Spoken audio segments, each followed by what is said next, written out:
Coba bayangin ya, ada rapat pemerintah tingkat tinggi yang tujuannya mau melancarkan investasi.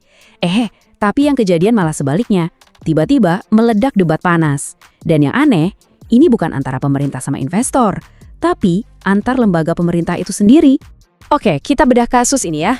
Jadi kita mulai dari tengah-tengah rapat yang super tegang. Sampai-sampai seorang menteri harus nanya begini, kenapa berantem sendiri? Kok bisa sih bagian-bagian dari pemerintah yang sama malah saling serang gara-gara satu proyek besar? Aneh kan? Nah, pertanyaannya, gimana ceritanya bisa sampai begini? Buat ngerti drama ini kita perlu kenalan dulu nih siapa aja sih yang ada di ruangan itu dan sebetulnya apa yang lagi mereka perebutkan. Nah, ini dia para pemain utamanya. Komposisinya menarik banget loh. Ada menteri yang udah kelihatan frustrasi, terus ada otoritas daerah yang kayaknya siap menantang, dan ada perusahaan swasta yang kejepit di tengah-tengah. Ini bukan rapat biasa, ini udah kayak panggung drama kebijakan. Dan semua drama ini pusatnya cuma satu, Proyek Strategis Nasional atau PSN.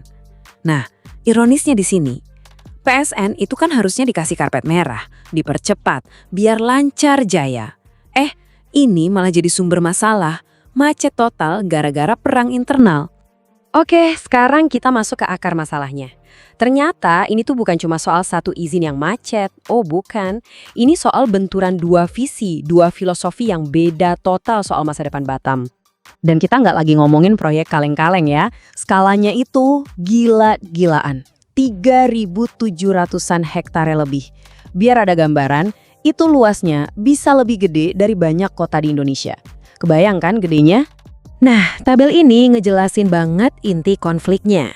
Di satu sisi, ada filosofi lama.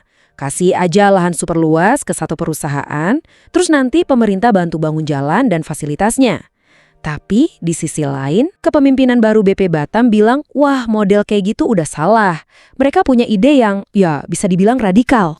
Kepala BP Batam ngomong terang-terangan, intinya Batam itu udah FTZ, nggak perlu PSN segala, mending lahannya balikin ke kami aja, biar kami yang kelola. Logikanya mereka, mending kasih lahan ke banyak investor yang siap bangun infrastruktur sendiri, jadi negara nggak perlu ngeluar duit lagi buat satu proyek raksasa. Disinilah Menteri Purbaya mulai sadar.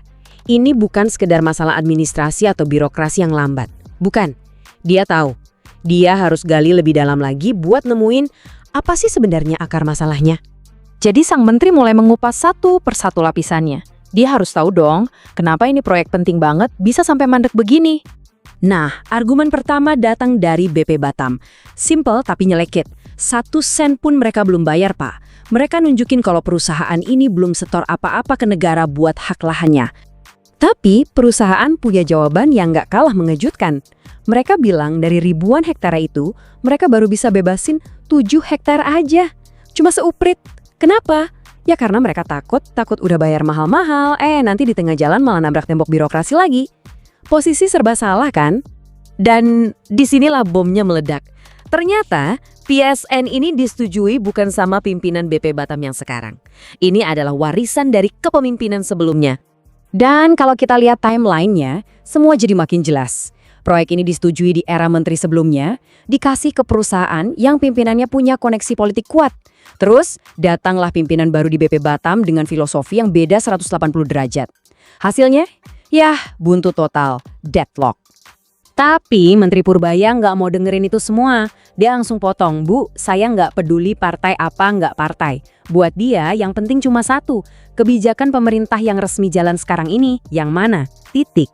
Nah, karena sadar nggak bakal bisa nyelesain perang filosofi ini di dalam rapat, sang menteri akhirnya ngambil langkah yang sangat tegas. Dia akhirnya nyimpulin ini masalahnya bukan teknis, tapi perbedaan filosofi. Simpelnya, pemerintah sendiri lagi bingung mau pakai cara yang mana buat ngelola tanahnya sendiri. Ini masalah fundamental. Makanya, dia langsung bikin rencana aksi yang jelas. 1, proyek ini di-stop dulu. Tahan. 2, masalah intinya ini diangkat ke level lebih tinggi, ke Kemenko. 3, kalau Kemenko masih bingung juga, langsung tanya ke Presiden. Dan 4, harus ada keputusan final soal model pembangunan Batam ini dalam 2 minggu. Dia benar-benar nunjukin kalau ini harus tuntas sampai ke atas. Kalau perlu sampai ke presiden langsung ditanya, Pak ini Batam mau diapain? Karena kalau nggak ada satu kebijakan yang jelas, ya jangan harap ada investasi yang mau masuk. Dan semua ini ninggalin kita sama satu pertanyaan besar yang efeknya jauh lebih luas dari sekedar satu proyek di Batam. Kalau pimpinan ganti, filosofi ganti, terus gimana nasib strategi nasional yang udah dirancang? Inilah resiko, inilah ketidakpastian yang bisa bikin kemajuan satu negara jadi mandek. Inilah harga yang harus dibayar saat pemerintah berperang melawan dirinya sendiri.